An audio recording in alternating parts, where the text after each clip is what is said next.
The incredible Charles Gray, a powerhouse performer across Broadway, national tours, TV, film, and music.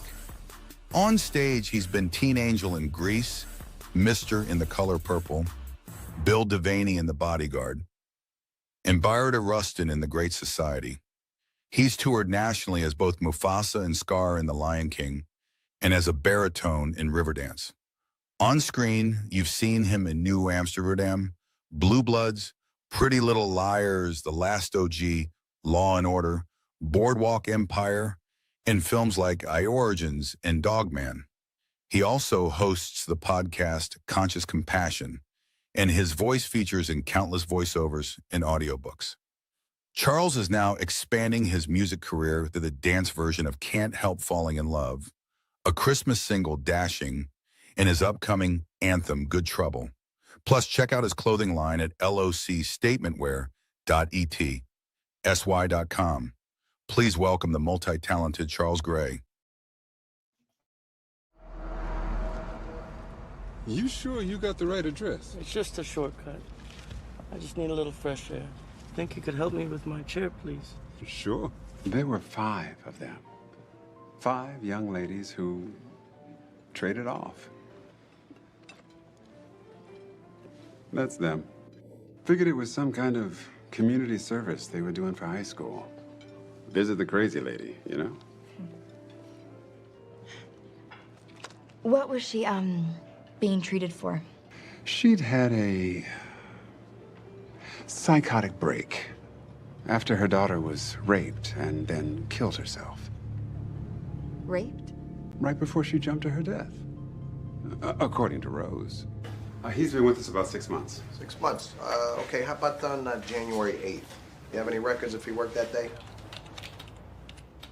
He worked that day, but he left early because he got injured.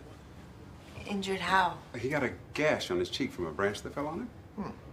Okay, is he working today? We'd like to talk to him. He starts work in 5 minutes, so he should be here any minute. Should anyone present know of any reason why this couple should not be joined in holy matrimony, speak now, or forever hold your peace.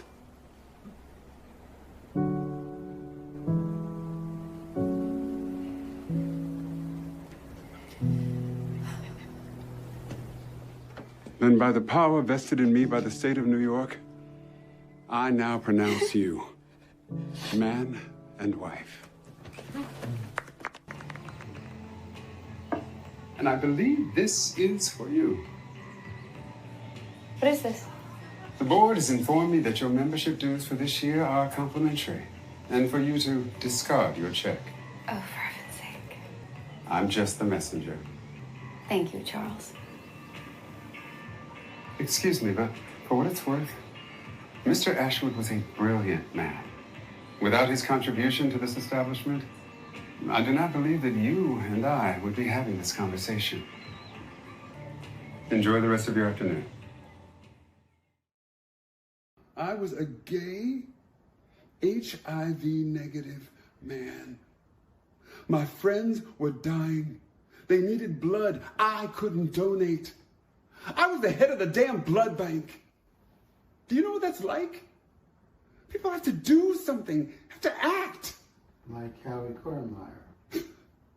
Howie Kornmeyer was fearless. Now here, Charles Gray is in the studio. Charles, welcome to the show, sir. Well, thank you, Armand. Very nice to meet you. It's an honor to have you tonight. I'm glad that you took the time out of your busy schedule to be on the Legends from the Future and Past show. It's a pleasure to be here. What we do here, sir, we go back in time and come forward. So tell everybody where you were born and raised. Annapolis, Maryland. What? Annapolis, Maryland? Yep, born in Anne Arundel General, right downtown. So you may have had the same doctor that all of us had. Was Dr. Allen your doctor? You know, I can't. You're asking who delivered me? Yeah. That I don't know. So tell us, what are some of the things that you've done while growing up? Like? what are some of the activities that you got involved in, or what school did you go to Okay. growing up? I went to Key School, which is still there and thriving in Annapolis. I went to Key School K through 9. And then I guess it was a really insular and wonderful experience for me. I think I enjoyed I I enjoyed that very much. I don't think I realized how special it was until I wasn't there. Um, it was interesting because starting in 10th grade, I went to Annapolis senior, and I was there for 2 years. So I did the 10th and 11th grade there, and then we moved to Crofton. So I did my senior year at Arundel, and I guess one of the things that was pivotal for me was Key School is it's just very small. I think K through 12, including faculty, there may have been 100 people, in the school. I mean, so you had classes of 4, 6, 8 people. I mean, that was it. And as far as flavor was concerned, it was me and the Abernathy twins, male and female, boy and a girl. That was it. So, and everybody was just very organic and natural. Race did not enter my life, my radar, until I went to Annapolis High School, where suddenly I was informed that, don't you know you're Black? And I was like, really? Okay. It had never been an issue up to now. And I went through that classic thing that I think I know a lot of people have gone through, where I was my curriculum, I was kind of like a year ahead. So I ended up taking all these advanced classes when I first got there. So I didn't fit age-wise in the classes that I was in.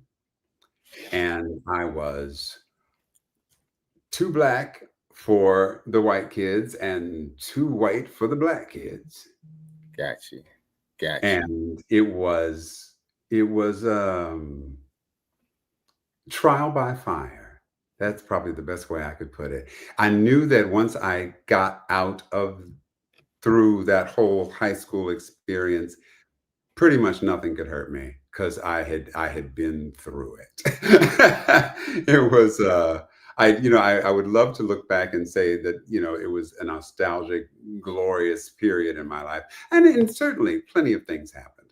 I did my first production of like HMS Pinafore while I was at Key School, and that's where I got my first voice teacher. She was in the audience and asked my mother, if she'd be interested in getting me voice lessons. So that's kind of where that all started. And then in high school, I did various productions. We did Cabaret and Godspell, and that's where I met Paris.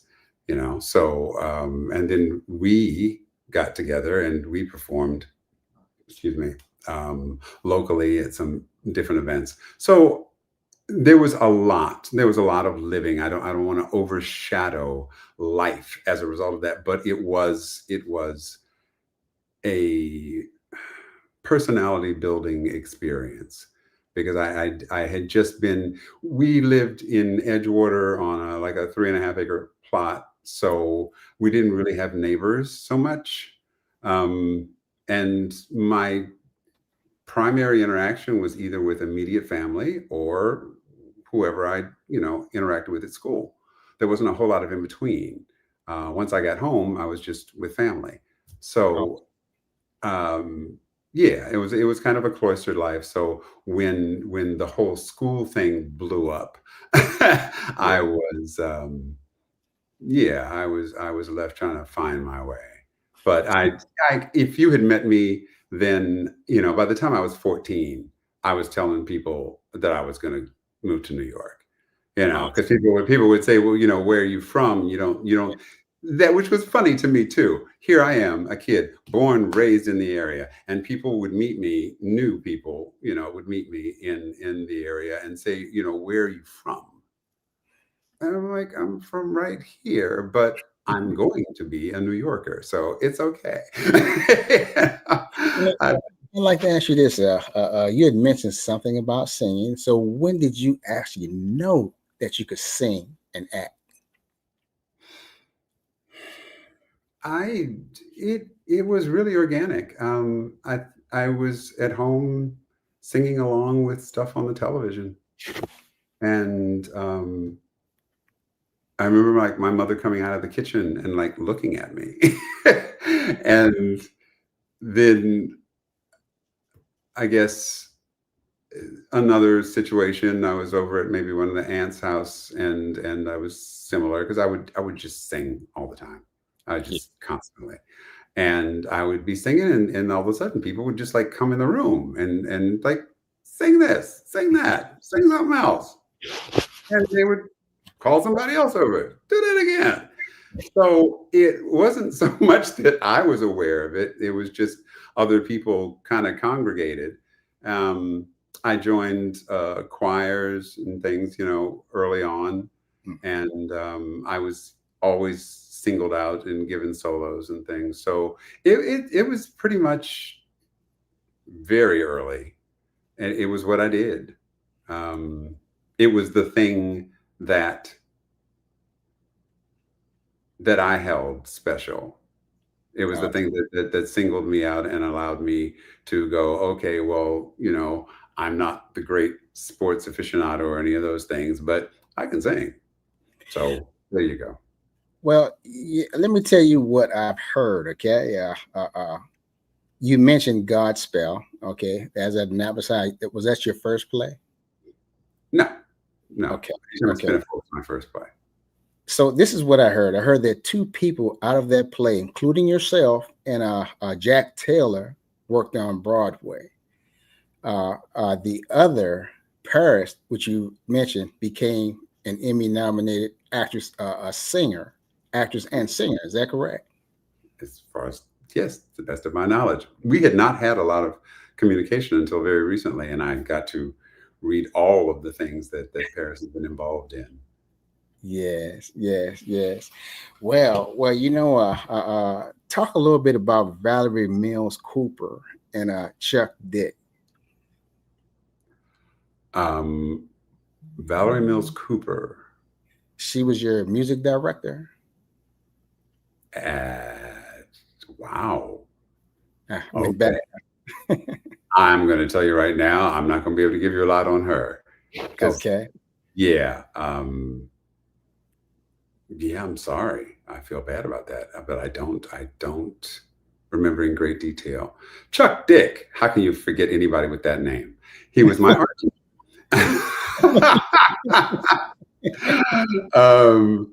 He was my art teacher. He was funny. That was at Arundel. And the thing was, by the time I got to Arundel, I had all the credits that I needed to graduate, but the plan in terms of, finances and things were not set for me to go to college until a year later. So I took an entire year of English, art, and gymnastics. And that's all I did for the entire year because I didn't, I was done. Mr. Dick was our art teacher, and I did a lot of ceramics. I have crates of stuff still in my garage that I made and gave to people that I've ended up circling back to me. So. Wow. Now here's something else that I've heard, Charles. I heard that yours and Paris' first paid professional performance was through Miss Henson, which was Carol Henson's mother. You care to expound a little bit about Miss Henson?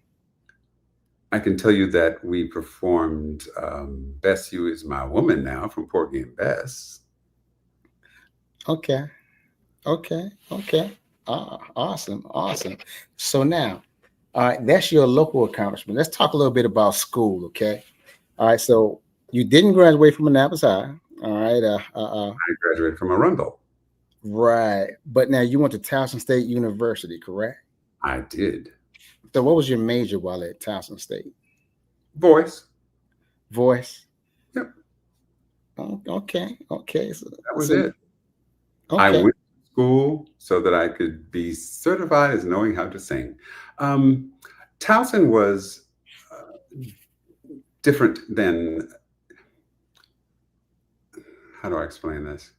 Now, if a young person wants to be a performer, especially if they want to go to New York and do Broadway, do stage performances, they will go to Carnegie Mellon or any of the major institutions that focus solely on that.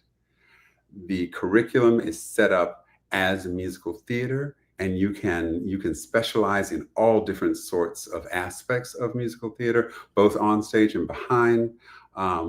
You are given a curriculum that focuses on making sure that you are financially literate, musically literate, that you can sing, dance, act, and have a full scope of exactly what the industry is that you are entering into and how to go about it. Many of the kids will have agents before they even graduate so that they can just go right into things as soon as they get to the city. I had none of that. When I went to Towson, there was a music department.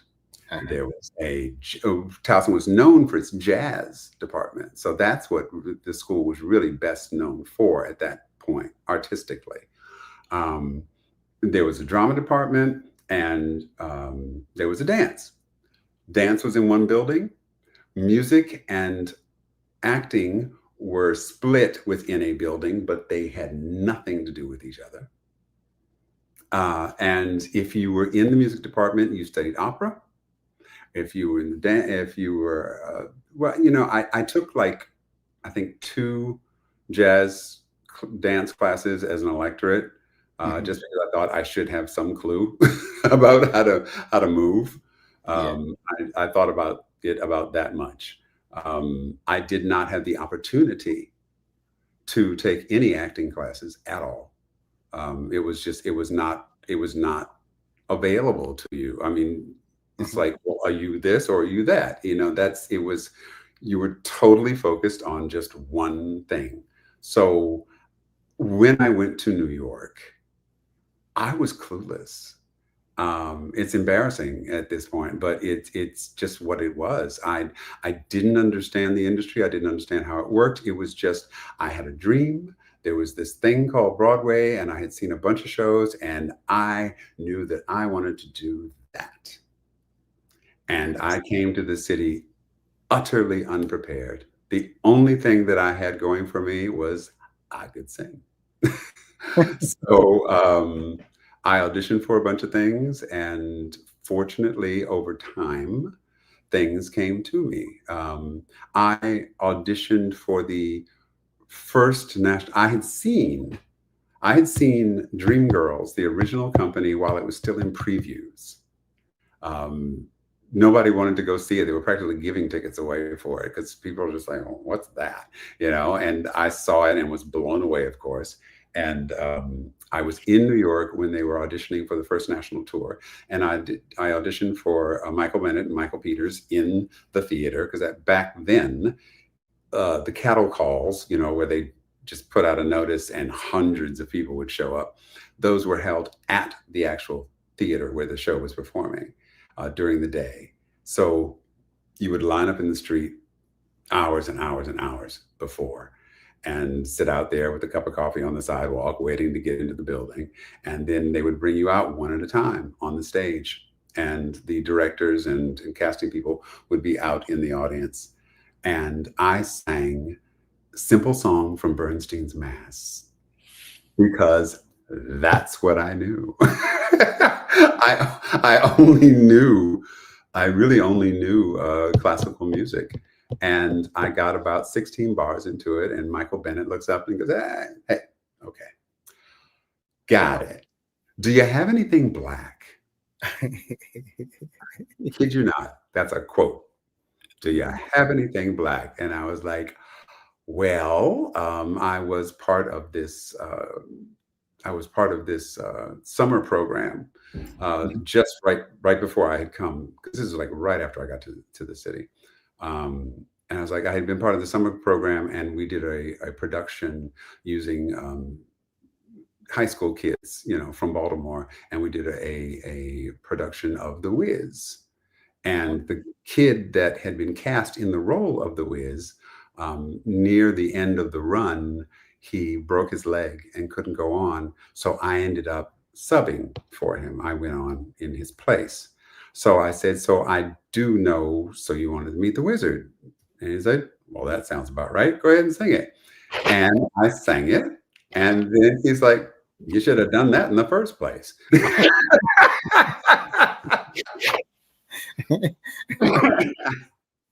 I couldn't help but think it was hysterical. Yeah. So now, while you were in New York, did you have to get an agent? Did you have an agent? I did not get an agent until very late. I didn't get an agent until late. I didn't get my equity card until quite late. Again, I went to New York without a clue. So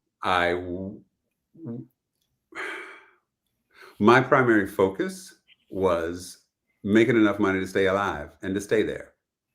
So the first few years, I worked retail because that's what I had done as a side job. When I was in school, I was the lead tenor soloist at Christ Lutheran downtown Baltimore. Wow. And that was my job. So I was in church 3 days a week, all year, every year. I did that, I guess, for my junior and senior year. So for 2 years, I was just in church. But again, classical music, church music, hymns, things. It was not theater at all. So yeah, that's kind of. I had gotten some side gigs, working in retail. Bamberger's had opened up in the area, and I got a job in the women's shoe department or something. So when I went to New York, since that was the only transferable skill that I had, I worked at Bloomingdale's, I worked at Macy's, I worked at, all these different Alexanders. And that's the kind of stuff that I did to just, survive. After a while, I got some random gigs, and I did a cruise ship for a little while. And then I basically realized that I was not going to be able to get the kind of show I wanted until I could get my equity card, because you can audition for an equity show, but you're going to be the last person seen. And they're only going to see but so many people who do not have a union card already. So it's very difficult to get into the audition in the first place. And if you do get in, you're it's the end of the day, and they just want to go home. And it's not an ideal situation. So I signed up, and I worked with Theaters for Young Audiences, TYA. And I did Stephen Schwartz, who wrote Wicked and Godspell, wrote this show about Martin Luther King. This is Martin Luther King Junior High School. Don't you wish it was your school? Sorry, but it is my school. Yeah. And I toured with a bunch of other people, and we schlepped, because it was one of those things where you do everything. You're playing auditoriums and local schools and things. So there's a van, and you all meet up at a certain location in the city, and you get in the van and you drive out to whatever school you're going to, and you have to unload the set from the van and take it into the school and set it up, and you do everything, and you do the show, and then you pack it all up and put it back in the van and go home. And I did that, and that's how I got my equity card. But I was probably 28 by then. Okay. So what would you recommend to someone who has aspirations to audition for to sing or to act? I would recommend that they follow the current path, which is to go to an accredited institution and get the education that I did not receive. Yeah. Enter a music theater program curriculum, because Oh, then they will get everything. It won't just be a question of learning how to sing, how to dance, how to act, but it'll also be understanding a full understanding of the industry. that makes There's sense. a group, there's a new group that has been created called Black Theater United, which is was put together by a lot of our current Black stars of theater, LaChance and Keisha Lewis and Tamara Tooney and a bunch of different people. They've all gotten together and they've created this organization, and part of it is teaching theatrical literacy, and teaching the business aspects of it as well. So, allowing people to understand that you too can become a producer. But you just have to understand how it works, and then they break down the financial aspects of that. They focused on fully understanding that it takes a village to do a show. It's not just the people on stage. So they allow you to understand that you can have a very consistent and lucrative career as a spotlight operator, as a stagehand, I mean, there's so many people involved in the act of putting on a show. So they all kind of work. And I think it's brilliant. And I wish that had been around when I was coming up. I really did take kind of the hard knocks path. Yeah. Um, but it worked. So I can't complain about it. I mean, once I got my equity card, and it's funny because I had like my first Broadway show was Grease. Mhm. Billy Porter was playing Teen Angel at the time, and he was leaving the show, so they were looking for somebody.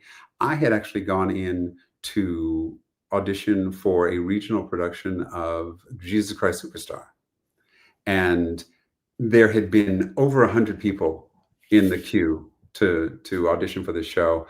And when they started off the audition, they were having people sing 32 bars. Then they broke it down to 16. By the time I got in there, because I was way late down the line, I was probably like in the 80s or 90s, they were only letting you do 8 bars. And I'm like, I've been sitting here for like 6 hours. And this is all I'm going to get. So I went in and I sang the highest section of Gethsemane. And because at that time, my voice was really high. Yeah. And that's what I did. I went in and I sang that, and they kind of held their hand up and said, hold on a second. And the people at the desk, they all like huddled in and started talking to each other. And I was like, what is going on? And then they called me over to the table and they wrote this address down on a piece of paper and handed it to me. He says, I just called them. They're expecting you. Go over and see these people audition at the Eugene O'Neill Theater. And I was like, okay, but what for? Because literally they didn't give me anything. They're just like, here's a piece of paper. Go figure it out. And I go over to Eugene O'Neill and Grease is there. And I'm like, okay, I'm here. And I get in and Seth Radesky and all these different people, are there. And that was how it all started. I got the show, and that kind of set things in motion because I was in a role that was seen. It wasn't like I was the third spot in the second row or in the back row in the corner. It wasn't one of those things. Teen Angel was a big splashy role with that big orange wig and the heels and the whole bit. And it was an amazing song. The Billy's version of Beauty School Dropout was pretty amazing. We had to take some parts of it down for me because I don't have those notes, but I could still I could wail. So tell me, Charles, how did it feel playing in The Color Purple? Now, was Fantasia in that? And also, is that what Oprah directed?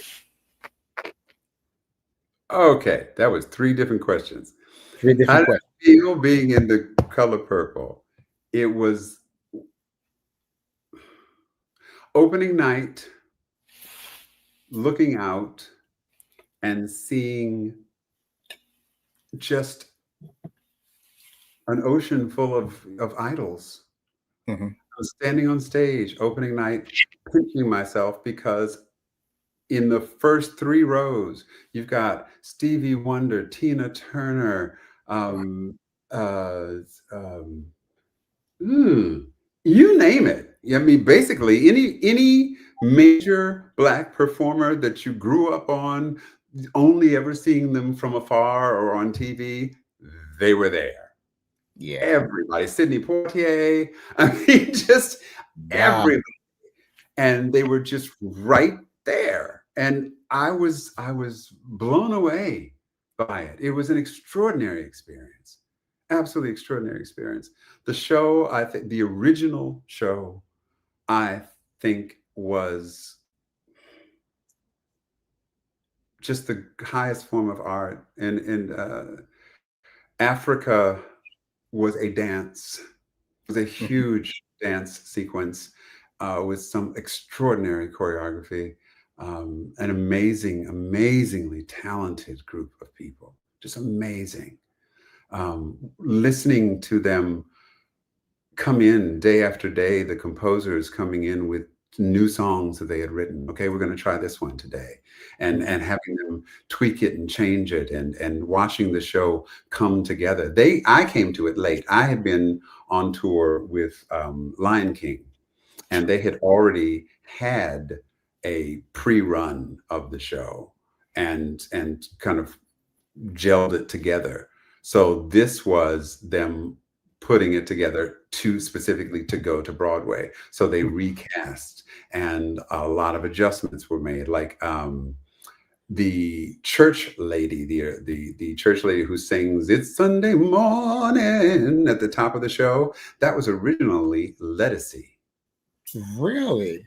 Really. Wow.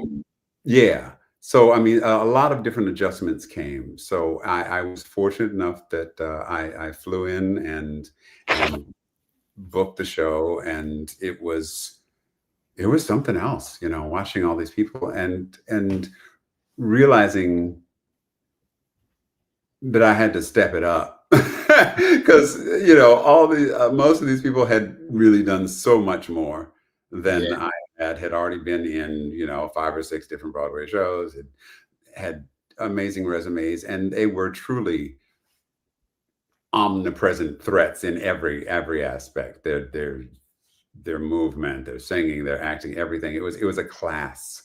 I got to sit and watch and interact with some extraordinary individuals, and many of whom have gone on to be either Tony nominated or Tony winners, and creating amazing art on their own, after the fact. So in that respect, the show was great, and I really was devastated when we closed because it still doesn't really make a lot of sense to me. We were told that the show was hemorrhaging money and that they had to close, but at the same time, we had lines around the block, you know? So I was like, okay. But a lot of that happened also around the time where the stagehand union, they had a strike, and that shut Broadway down for a minute. And I don't think we ever really bounced back quite as well as they wanted to after that. So I'm sure that had a lot to do with it. Um, so that was that part of it. Sorry, help me again. What else did you want to know? So Fantasia, she Fantasia performed. came in after LaChance left. Mhm. Um, and they brought me in to play Mr. Against Her for some of her original rehearsals for the Okay. show. She was also an amazing presence, and her what I remember most was her final performance. Mhm. When she sang "I'm Here" that last time, Yeah. she broke it down. She broke it Wow. down. She added a bunch of stuff that was nowhere near it. Linda Twine was down there conducting, and I don't know how she kept up with it and got everybody to go along, but Fantasia just went off and did her own thing. But was it was one of those things where it's like, were you there? Were you in the Mm. room when it happened? It was really, really extraordinary. She was something. Oprah did not direct The Color Purple. Okay. And Okay. no, Scott Sanders produced it. Wow. Somebody's going to shoot me because I'm not remembering his name. That is awful. It's okay. You know, we're getting old, Charles. You know, we can't remember everything. Yes, but it has me reaching for phones and things going, where is this? This is bad. He's a very reputable and very well-known director. So tell me now, before I get to this next question, you toured. Was that harder than the work? Touring, was that harder than the work that you had to put in? Touring was So touring. you did a lot of tours, right? Yes, I did a lot of tours. Okay, so the work that you had to put into, because you're constantly moving around, you did a lot of movement, right? Was it? Yes and no. It depends on the gig. I did like when we did Lion King, we did a lot of long sit downs. Like Uh-huh. we went to San Francisco. We were there for like 3.5, 4 months, and then we'd go someplace else and we'd be there for many weeks. So it wasn't like an overnight, every night kind of thing.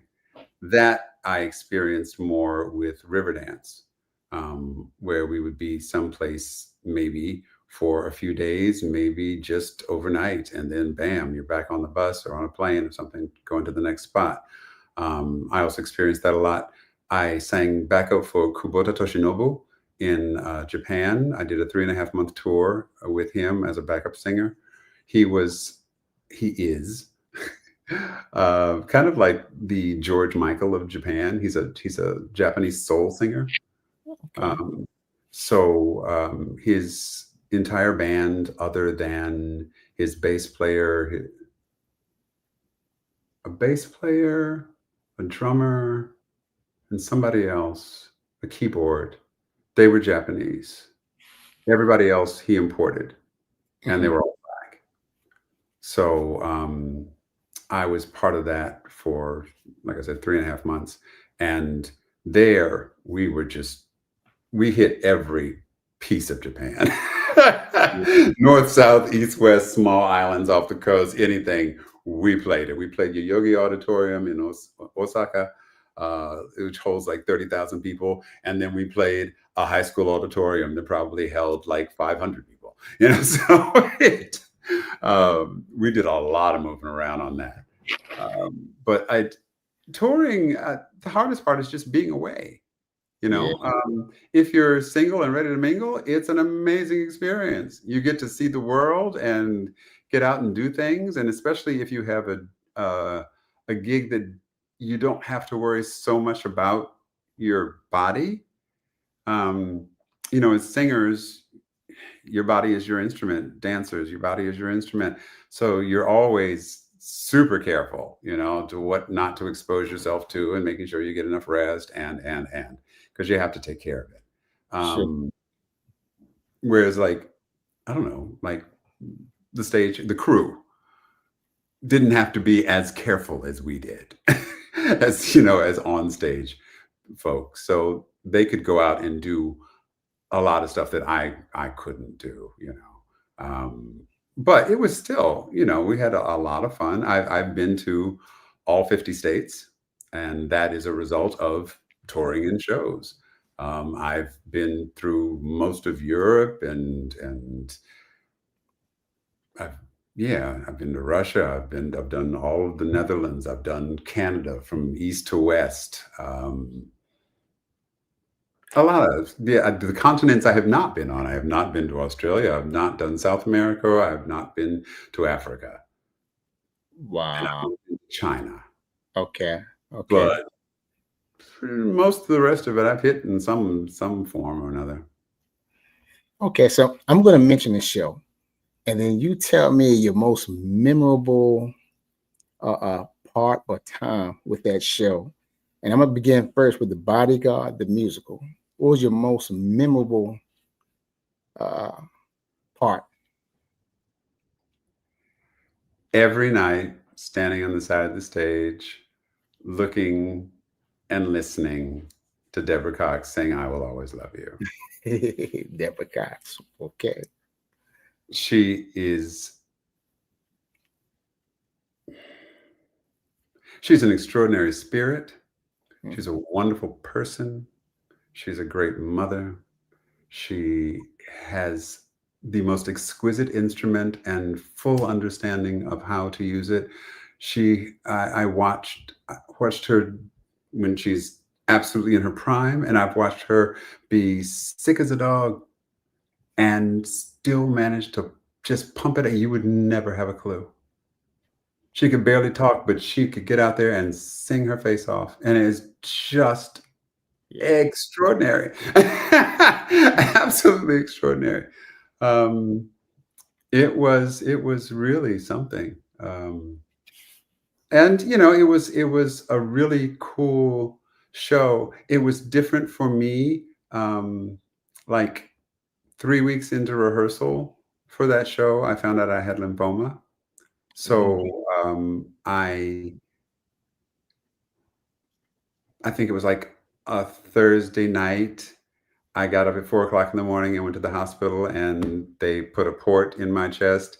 And by 7 that evening, I showed up at the theater and went to do the show.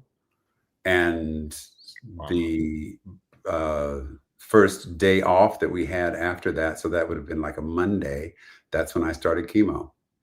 And as we toured, I would fly back to New Jersey every 3 weeks for chemo. So no matter where we went through the country, I kept flying back every 3 weeks to do chemo. So the first 8 months of that was kind of a blur for me because I was a little preoccupied. But the show was great. The show was great. Okay. Fences. Fences was awesome. Wonderful. Jamaica Holloway directed. She is very talented, and I'd never had a Black female director before, and I was made to feel so welcome and so seen and understood. And it was important for me. I had never done an August Wilson play. I had not done a lot of plays. Most of my career, I had done musicals. And it's only been in the last 10, 12 years, maybe, that I've really started doing plays. And that kind of stemmed backwards for me, because what was happening was I was booking roles on TV shows and recognizing that I needed to invest more in just straight acting, and acknowledging that I was getting older, my voice had shifted significantly, and my voice changed a lot after the chemo. It just changes everything in your body. So I needed to find some adjustments. And that was probably the most significant play that I've done. So I was very thankful to have the experience and to be able to work with a lot of talented people. And Hilton Head is kind of a cool place to be. So, and it was my first time there as well. We had a very generous schedule. We only performed 5 times a week. So it gave me a lot of time to just chill and enjoy the experience for what it was. Awesome. Now you mentioned television shows. What was your most memorable scene or time in the Equalizer? Well, I was only on the Equalizer once, so it was the day that we shot. I forget exactly what it was, but I think Biden had come to the city and it jacked because there was this presidential presence.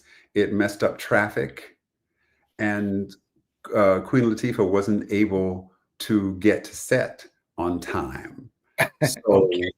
we shot everybody else in the scene Uh-huh. except her with her stand-in Wow. until she was able to arrive. Excellent. So all of my stuff, normally, you would have shot with, it would have been her focus, and then you would have gone back and done all the other people. But we did it kind of in reverse. So yeah, I was kind of well seasoned and comfortable by the time she showed up. But again, that was another one where she it was a Black writer, Black producer, Black director. It was like home, this whole scene that she had created in this studio. It was beautiful. It really was. And the soundstage is incredible. So I had a good time. Yeah, yeah.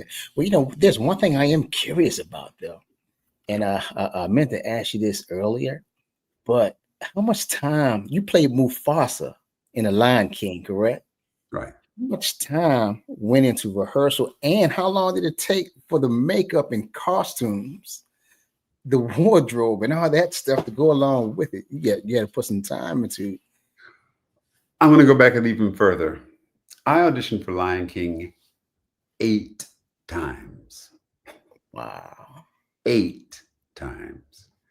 And even there's this class that they have you take when they're considering you. So in the class, you learn how to deal with the language, and you learn certain types of movement, because there's a lot of very unique movement involved in the show.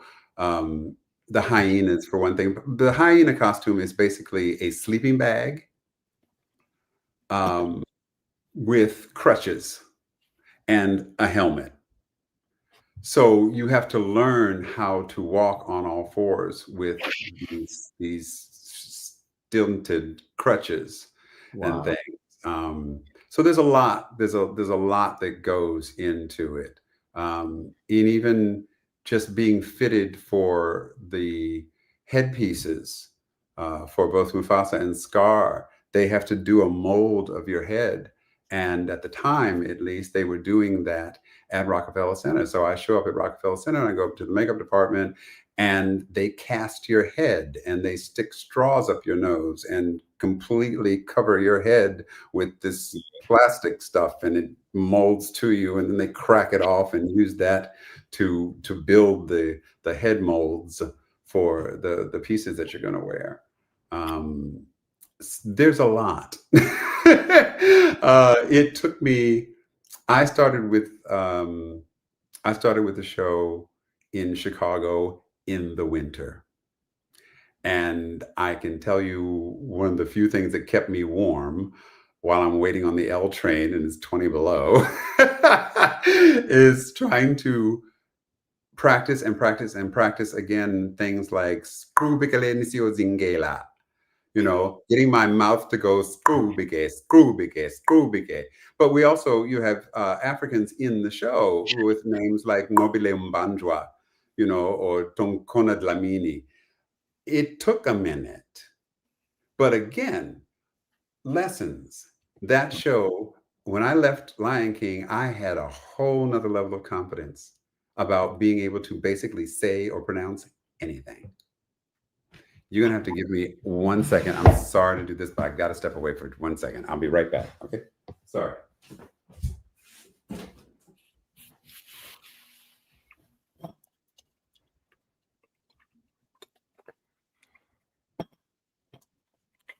So, ladies and gentlemen, I'm going to let you know now that next week we'll have Crystal Randall Booz on the show. So we'll have the legendary singer, songstress, Crystal Randall Booz. She will be our guest next week. We only have about 8 minutes left in this show. So when Mr. Gray returns, we'll pretty much close them out.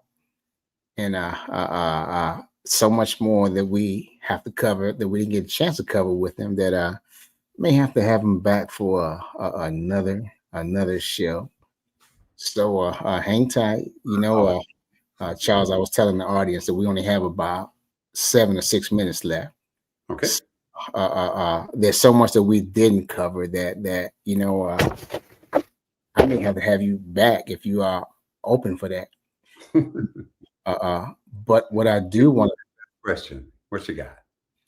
The Last OG. Okay. Tracy. It's so funny because I actually about maybe 3 months ago, he has a new television show coming. And I shot an episode of that as well. So I've shot 2 Tracy Morgan shows. Okay. The Last OG was funny because it was just such a silly character.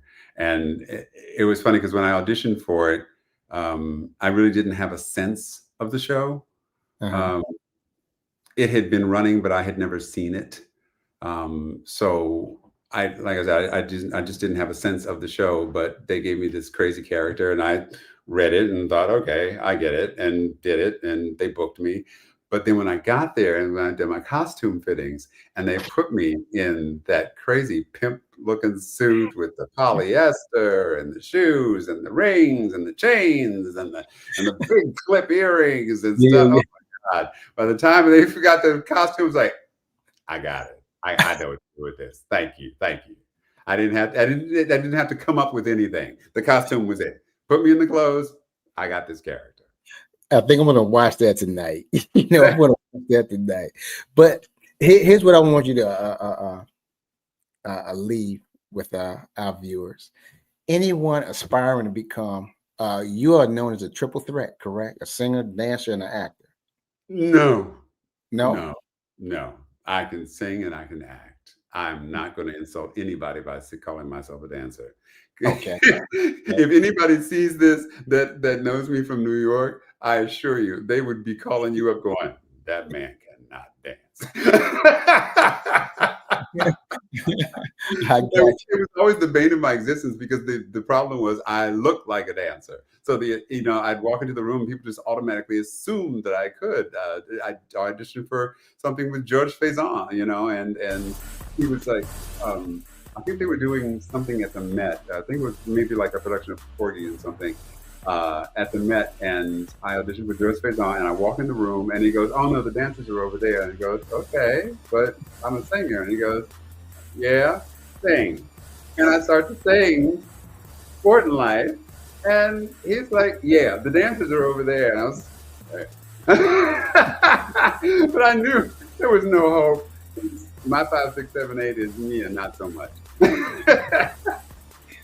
So I would like for you to leave something encouraging to those who would like to become a singer or an actor. What encouraging words would you leave to those aspiring people who want to sing like you or act like you? Understand that you are never competing with others. You're only competing with yourself. If you go into it with that understanding, I think you'll be happier, more content, and you will focus on striving to be the best version of you that you can be. But you are never, ever in a situation of trying to be better than that person, because that person is serving what they have. You're never going to be that. They're never going to be you. You know, just be you, be the best of you that you can be, and